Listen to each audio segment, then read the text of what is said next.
Hello మిసేశ్వరరావు. భారతదేశం యొక్క రక్షణ మంత్రి రాజ్నాథ్ సింగ్ గారు సంచలనమైనటువంటి ప్రకటన చేశారు.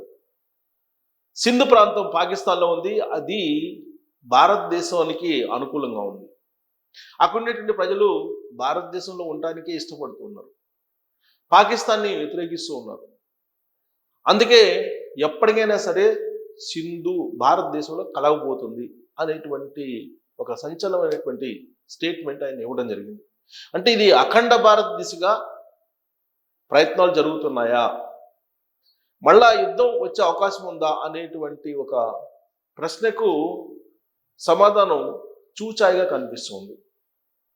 యాక్చువల్గా ఆపరేషన్ సింధూర్ 2.0 అనేది తాత్కాలికమే, ఎప్పుడైనా మళ్ళా అది రీవోక్ అవుతుందని చెప్పి సీజ్ ఫైర్ సందర్భంగా చెప్పారు.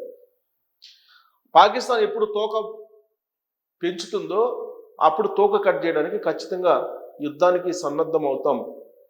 24/7 ప్రతి సెకండు పాకిస్తాన్ మీద నిఘా ఉంచుతాము, అవసరమైతే మిజైల్స్ వేస్తాము, పాకిస్తాన్ మీద యుద్ధానికి వెనకాడబోము అని చెప్పి అప్పట్లోనే రాజ్నాథ్ సింగ్ గారు చెప్పారు, ప్రధానమంత్రి నరేంద్ర మోడీ గారు కూడా చెప్పారు.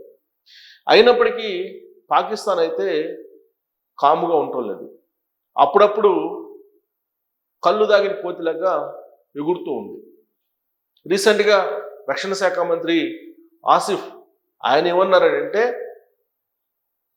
భారతదేశంలో జరిగినటువంటి బ్లాస్ట్, ఢిల్లీ బ్లాస్ట్ ఏదైతే ఉందో ఆ బ్లాస్ట్ తమకు సంబంధం లేదు అని చెప్పి అన్నారు. కానీ ఆ బ్లాస్ట్ వెనుక ఉన్నది పాకిస్తాన్ ప్రేరేపిత ఉగ్రవాదులు అని చెప్పి భారతదేశం నిర్ధారించింది. ఎందుకనంటే ఆల్రెడీ మసూద్ ఆజాద్ ఆయనకు సంబంధించినటువంటి సిస్టర్ ఆధ్వర్యంలో ఉన్నటువంటి ఆ ఉగ్రవాద సంస్థే ఢిల్లీ బాంబ్ బ్లాస్ట్లో పార్టిసిపేట్ చేసిందని చెప్పి అనేక మంది డాక్టర్స్ని అరెస్ట్ చేసిన తర్వాత వాళ్ళ అదుపులో తీసుకుని విచారిస్తే బయటపడినటువంటి అంశం. సో పాక్ ప్రారంభిత ఉగ్రవాదులు చేసినటువంటి బాంబ్ బ్లాస్ట్ అది. అందుకే ఆ బాంబ్ బ్లాస్ట్ జరిగిన తర్వాత పాకిస్తాన్ భయపడుతూ ఉంది. పాకిస్తాను ఎందుకు భయపడుతుందని అంటే, భారతదేశం ఎప్పుడు విరుచుకుపడుతుందో, రాత్రి అయితే చాలు, మీకు పెహల్గాంలో దాడి జరిగిన తర్వాత, పెహల్గాంలో దాడి జరిగి ఆ తర్వాత 10 రోజులు గ్యాప్ వచ్చిన సమయంలో రాత్రులు లేనటువంటి రాత్రులు గడిపారట పాకిస్తాన్ సైనికులు కానీ పాకిస్తాన్ ప్రజలు కానీ. కారణం, ఏ రాత్రి వేళ భారతదేశానికి సంబంధించిన మిజైల్స్ వచ్చి పైన పడతాయో అని చెప్పి వాళ్ళ భయం. గతంలో సర్జికల్ స్ట్రైక్స్ విషయంలో కూడా ఏం జరిగిందో మనకు తెలుసు, సర్జికల్ స్ట్రైక్ ఏ విధంగా చేశారో. తాజాగా పాకిస్తాన్కి సంబంధించిన కరాచీ అక్కడ ఎయిర్పోర్ట్ దాకా వెళ్ళారు. అమెరికాకు సంబంధించినటువంటి అణ్వాయుధ సంపత్తి ఉన్నటువంటి ప్రాంతాన్ని కూడా టచ్ చేశారనేది కొంత లో ప్రొఫైల్ ఇన్ఫర్మేషన్. మరి ఆ స్థాయిలో భారతదేశం యుద్ధం చేసింది అని అంటే, ఆపరేషన్ 2.0కే దద్దరిల్లిపోయింది పాకిస్తాన్ అని అంటే, ఫుల్ ఫ్లెడ్జ్డ్ యుద్ధం అయితే అక్కడ ఏమీ మిగలదు. ప్రపంచ పటంలో పాకిస్తాన్ మిగిలేటువంటి అవకాశం ఉండదు. ఇప్పుడు ఆల్రెడీ బెలోచిస్తాన్లో పాకిస్తాన్ మీద వ్యతిరేకంగా అక్కడ ఉన్నటువంటి బెలోచిస్తాన్ ఆర్మీ పనిచేస్తూ ఉంది. ప్రత్యేకమైనటువంటి దేశం కావాలి, మేము పాకిస్తాన్తో ఉన్నామని చెబుతుంది. పైగా భారతదేశంలో కలుస్తామని చెప్పి బెలోచిస్తాన్ చెప్తుంది.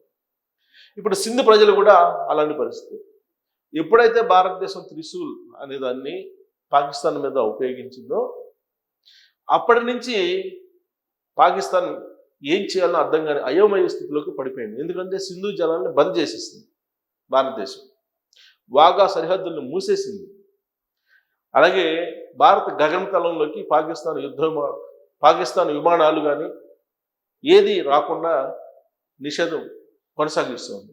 ఇలాంటి పరిస్థితుల్లో పాకిస్తాన్ విలువెల్లాడుతుంది.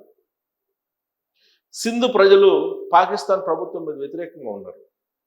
ఈవెన్ పాకిస్తాన్ పార్లమెంట్లో కూడా అక్కడ ఉన్నటువంటి ప్రభుత్వం మీద వ్యతిరేకంగా ఉన్నటువంటి ప్రజాప్రతినిధులు ఉన్నారు. నరేంద్ర మోడీ గారిని ప్రశంసిస్తూ పార్లమెంట్లో అక్కడ ప్రస్తావించినటువంటి అంశం కూడా ఈ మధ్యకాలంలో ఇంటర్నేషనల్గా బయటకు వచ్చింది. ఇలాంటి సిచ్యువేషన్ పాకిస్తాన్లో ఉంది. అక్కడ ఉన్నటువంటి పాకిస్తాన్ పౌరులు ద్రవ్యోల్బణం పెరగడం కారణంగా, కొనుగోలు శక్తి తగ్గడం కారణంగా అల్లాడిపోతున్నటువంటి సిచ్యువేషన్ ఉంది. అయినప్పటికీ కూడా ట్రంప్ ఏదైతే ఆదేశాలు జారీ చేస్తున్నారో వాటిని ఇంప్లిమెంట్ చేయడానికి ప్రయత్నం చేస్తున్నారు. అణ్వాయుధ ప్రయోగం చేయబోతున్నామని చెప్పి ఈ మధ్యకాలంలో పాకిస్తాన్ చెప్తుంది. ఒకవైపు అక్కడ మునీర్, పాకిస్తాన్ ఆర్మీ చీఫ్ మునీర్, ఆయనకి అప్గ్రేడ్ చేసి అమెరికా పాకిస్తాన్ చేత ఆటాడించే ప్రయత్నం చేస్తుంది. కారణం ఏంటంటే రాబోయేటువంటి రోజుల్లో భారతదేశం ఆర్థికంగా సూపర్ పవర్గా ఎదగబోతుంది, చైనాతో చేతి కలిపింది అనేటువంటి ఒక అభిప్రాయం ఉంది. దాంతోపాటు రష్యా నుంచి ఆయిల్ కొనుగోలు చేస్తుంది, కాబట్టి భారతదేశాన్ని టార్గెట్ చేయాలి అనేది అమెరికా అభిప్రాయం, అమెరికా లక్ష్యం. నేరుగా టార్గెట్ చేయలేని పరిస్థితుల్లో పక్కన ఉన్నటువంటి పాకిస్తాన్ని రెచ్చగొడుతూ ఉంటుంది. అమెరికా వెనకుంది కదా, మనం ఏం చేసినా సరిపోతుంది కదా అనే యాంగిల్లో పాకిస్తాన్ ఉంది. కానీ ఒకసారి స్టెప్ వేస్తే భారతదేశం ఏం చేస్తుంది, భారత ఆర్మీ ఏం చేస్తుంది అనేది పాకిస్తాన్కి తెలుసు. కరెక్ట్గా యుద్ధం చేస్తే వారం రోజులకి పాకిస్తాన్ ఖతమైపోతుంది. ఇలాంటి పరిస్థితి ఉంటే ఇవాళ కూడా పాకిస్తాన్ సంబంధించిన రక్షణ మంత్రి కానీ, ప్రధానమంత్రి కానీ, లేదా మిలిటరీ చీఫ్ కానీ వీళ్ళు భారతదేశం మీద యుద్ధం చేయబోతున్నాము అనేటువంటి సంకేతాలు ఈ మధ్యకాలంలో ఇచ్చారు. కారణం ఏంటంటే ఢిల్లీ బాంబ్ బ్లాస్ట్ జరిగిన తర్వాత భారతదేశమే పాకిస్తాన్ మీద యుద్ధం చేయాలనుకుంటుంది అనేటువంటి ప్రచారాన్ని అంతర్జాతీయ సమాజానికి పాకిస్తాన్ తీసుకెళ్ళింది. ఎందుకు తీసుకెళ్ళింది అని అంటే భారతదేశం యుద్ధం చేస్తుందేమో అనేటువంటి ఒక భయం వాళ్ళని వెంటాడుతుంది. లేదంటే అలాంటి ప్రచారం చేయదు. ఢిల్లీ బాంబ్ బ్లాస్ట్ జరిగితే పాకిస్తాన్లో ఎందుకు భయాందోళనలు ఉంటాయి అంటే ఒక సర్జికల్ స్ట్రైక్, ఒక ఆపరేషన్ సింధూర్ లాంటివి జరుగుతాయేమో అనేటువంటి ఆందోళన. ఎందుకు? వాళ్ళకి తెలుసు పాక్ ప్రేరేపిత ఉగ్రవాదులే ఈ బాంబ్ బ్లాస్ట్ చేశారని చెప్పి. అంటే ఈ తప్పు అంతర్జాతీయ సమాజాన్ని దృష్టికి తీసుకెళ్తుంది భారతదేశం అనేటువంటి ఉద్దేశంతో ముందుగానే పాకిస్తాన్ భారతదేశం యుద్ధం చేయబోతుంది, మాకే పాపం తెలియదు, మేము అమాయకులము, అక్కడ జరిగినటువంటి బాంబ్ బ్లాస్ట్కి మాకు సంబంధం లేదు అని చెప్పుకునేటువంటి ఒక ప్రయత్నం. లేదు అని అంటే భారతదేశం యుద్ధం చేయబోతుందని చెప్పి ముందుగానే చెప్తే అంతర్జాతీయ సమాజం పాకిస్తాన్ మీద కొంత సానుభూతి ప్రదర్శిస్తుంది అనేటువంటి వ్యూహం కూడా ఉండి ఉండొచ్చు. ఒకవేళ నిజంగా భారతదేశం కనుక యుద్ధం చేయాలనుకుంటే ఎవరు ఆపలేరు, పాకిస్తాన్ ఆపలేదు, ఎవరు ఆపలేరు. రష్యా సపోర్ట్ ఉంది. చాలా క్లియర్గా పుతిన్ చెప్పారు, భారతదేశం మీద ఒకవేళ మిసైల్ వేస్తే మేము ఉన్నాము అనే యాంగిల్లో ఆయన మాట్లాడుతున్నారు. ఇప్పటికే S-4 లాంటి అత్యంత బలమైనటువంటి ఆయుధ సంపత్తిని భారతదేశానికి రష్యా ఇచ్చింది. ఇలాంటి పరిస్థితుల్లో రాజ్నాథ్ సింగ్ చేసినటువంటి కామెంట్ సింధు మనదే, ఒకప్పుడు POK మనదే అన్నారు, ఇవాళ కూడా POK మనదే అంటున్నారు. దానికి అదనంగా ఇప్పుడు సింధు మనదే అని అంటున్నారు. సింధులో ఉన్నటువంటి ప్రజలు కానీ, POKలో ఉన్నటువంటి ప్రజలు కానీ భారతదేశంలో కలిసిపోతామని చెప్పేసి వాళ్ళు సిద్ధంగా ఉన్నారు. పాకిస్తాన్ని వ్యతిరేకిస్తున్నారు. పాకిస్తాన్ నుంచి మమ్మల్ని బయట వేయండి, మేము బయటకు వెళ్ళిపోతామని అంటూ ఉన్నారు. ఇలాంటి సిచ్యువేషన్లో పాకిస్తాన్ సింధు ప్రాంతాన్ని భారతదేశానికి అప్పచెప్తుందా, లేదంటే దాన్ని భారతదేశంలో కలుపుకోవడానికి అఖండ భారత్ దిశగా తొలి అడుగు వేయడానికి యుద్ధం చేయబోతుందా పాకిస్తాన్ మీద భారతదేశం? ఏంటి రాజ్నాథ్ సింగ్ గారు చేసినటువంటి వ్యాఖ్యల్లో ఉండే అంతరార్థం అనేది కామెంట్ చేయొచ్చు.